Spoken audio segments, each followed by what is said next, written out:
Libro de Mateo capítulo 17. Libro de Mateo capítulo 17. 6 días después, Jesús tomó a Pedro, a Santiago y a Juan su hermano, y los llevó aparte a un monte alto. Y allá se transfiguró ante ellos. Su rostro resplandeció como el sol, y su vestido se volvió blanco como la luz. Y de pronto aparecieron Moisés y Elías, que conversaban con él. Entonces Pedro dijo a Jesús: Señor, qué bueno es estar aquí. Si quieres, hagamos 3 tiendas, una para ti, otra para Moisés y otra para Elías. Mientras él aún hablaba, una nube luminosa los cubrió, y una voz desde la nube dijo: Este es mi Hijo amado, en quien me complazco. Escuchadlo a él. Al oír esto, los discípulos se postraron en tierra y sintieron gran temor. Entonces Jesús se acercó, los tocó y les dijo: Levantaos, no temáis. Cuando levantaron sus ojos, a nadie vieron, sino a Jesús solo. Al descender del monte, Jesús les mandó: No digáis esta visión a nadie hasta que el Hijo del Hombre resucite de los muertos. Entonces sus discípulos le preguntaron: ¿Por qué dicen los escribas que es necesario que Elías venga primero? Jesús respondió: A la verdad, Elías vendrá primero y restaurará todo. Sin embargo, os digo que Elías ya vino y no lo reconocieron. Antes hicieron con él todo lo que quisieron. Así también el Hijo del Hombre padecerá de ellos. Entonces los discípulos entendieron que les habló de Juan el Bautista.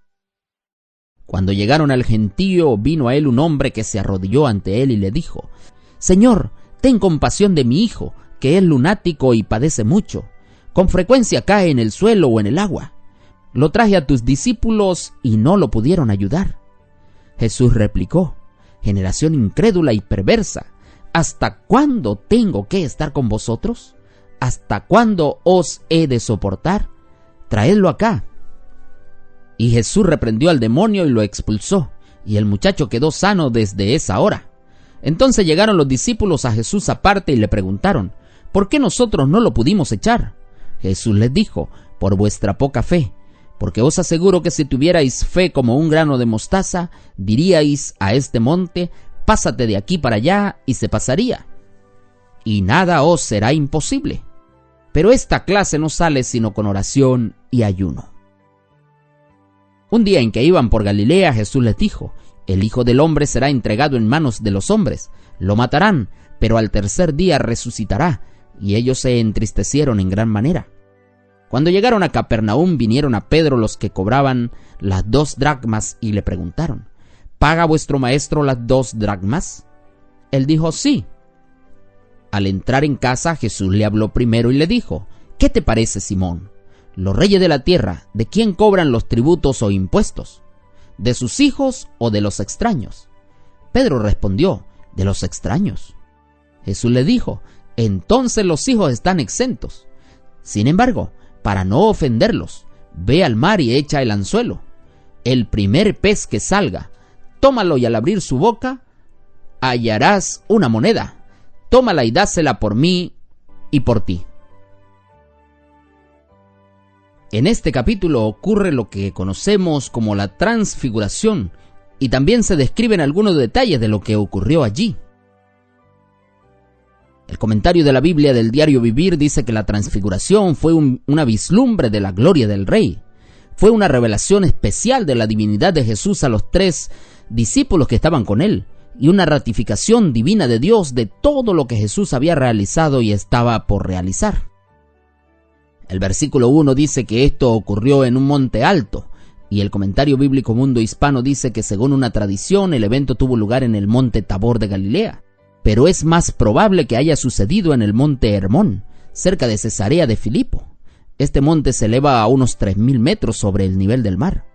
Aquí estaría en un lugar muy remoto y privado, ideal para enseñar a sus discípulos. Sin embargo, esta no es una afirmación certera.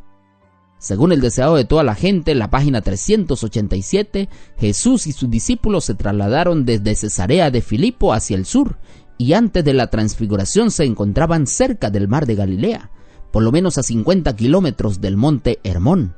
Y esto parecería indicar que durante los 6 días que transcurrieron entre la gran confesión de Pedro y la transfiguración, Jesús había vuelto a Galilea. Por esto también el monte Hermón quedaría descartado como posible escenario de la transfiguración. Lo cierto es que la Biblia no nos da el nombre del monte, solo nos dice que era un monte alto. El comentario bíblico adventista dice que Lucas añade que Jesús fue allí para orar. Y esta fue una de esas ocasiones especiales cuando Jesús buscó anhelosamente la comunión con su Padre Celestial, a fin de que pudiera saber cómo realizar su misión. Y en este caso el problema era el de saber cómo ayudar a los discípulos para que comprendieran la verdadera naturaleza de la misión de su Maestro y cómo prepararlos para su muerte. Pasó toda la noche allí en el monte. Y el versículo 2 dice que allí Jesús se transfiguró. Y esto viene del griego metamorfó, que significa cambiar de una forma a otra, transformarse. Y esta fue una de las ocasiones cuando la divinidad refulgió a través de la humanidad de Jesús para encontrarse con la gloria celestial. Y la misteriosa transformación sucedió mientras Jesús oraba y los discípulos dormían. Y según Marcos, sus vestidos se vieron tan blancos que ningún lavador en la tierra los puede hacer tan blancos. El versículo 3 dice que aparecieron Moisés y Elías, y evidentemente los discípulos reconocieron a los visitantes celestiales por lo que decían o porque Dios se los reveló. Moisés había sido el gran libertador, legislador y fundador de la nación hebrea, y Elías fue el que salvó a esa nación en un momento de gran apostasía y crisis. Y aquí había personas vivas que podían dar testimonio acerca de la divinidad de Jesús, así como Moisés y todos los profetas en sus escritos habían dado testimonio de él. Y sigue diciendo el comentario bíblico adventista que es importante notar que las escrituras registran que Elías fue trasladado al cielo sin ver la muerte, y que Moisés fue resucitado y luego llevado al cielo, como lo dice Judas capítulo 1 versículo 9. Ahora, el hecho de que Moisés y Elías aparecieran con Cristo en esta ocasión no debe ser considerado como una prueba de que todos los muertos justos están en el cielo. No, estos dos, uno resucitado entre los muertos y el otro trasladado sin ver la muerte, aparecieron con Jesús como una representación del glorioso reino en el cual los redimidos de todas las edades estarán con él en gloria por la eternidad. Y dice el versículo 4 que entonces Pedro le dijo a Jesús: Señor, este lugar es bueno, así que vamos a quedarnos aquí. Si quieres, hagamos 3 tiendas, una para ti, otra para Moisés y otra para Elías.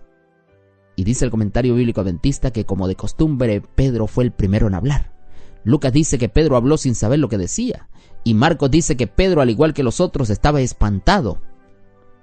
Y Pedro quizá llegó a la conclusión de que la aparición de Moisés y de Elías en ese momento, a tan poco tiempo de la fiesta de los tabernáculos, implicaba que habían venido a participar en esa celebración. Y el comentario bíblico Mundo Hispano dice que el error más grande de Pedro fue el de colocar a Jesús en el mismo plano con Moisés y Elías. Y parece que la intención de Pedro era la de quedar en el monte de gloria e inspiración por tiempo indefinido. Jesús tenía otros planes, pues la humanidad necesitada estaba en el valle, esperando ser atendida. Lo cierto es que el verso dice que después que oyeron la voz y vieron la nube de luz cubriendo el evento, ahora ellos tienen gran temor. Y Jesús tiene que animarlos y fortalecerlos. Por eso les dice: no tengan temor. Luego le dice: vámonos, y por favor no digan nada de esto hasta después de la resurrección. Y el comentario bíblico adventista dice que el hecho de que debían callarse respecto a lo sucedido hasta después de la resurrección implica que entonces los otros discípulos estarían listos para entender, y que su fe sería fortalecida por el relato de los 3 testigos presenciales de ese acontecimiento.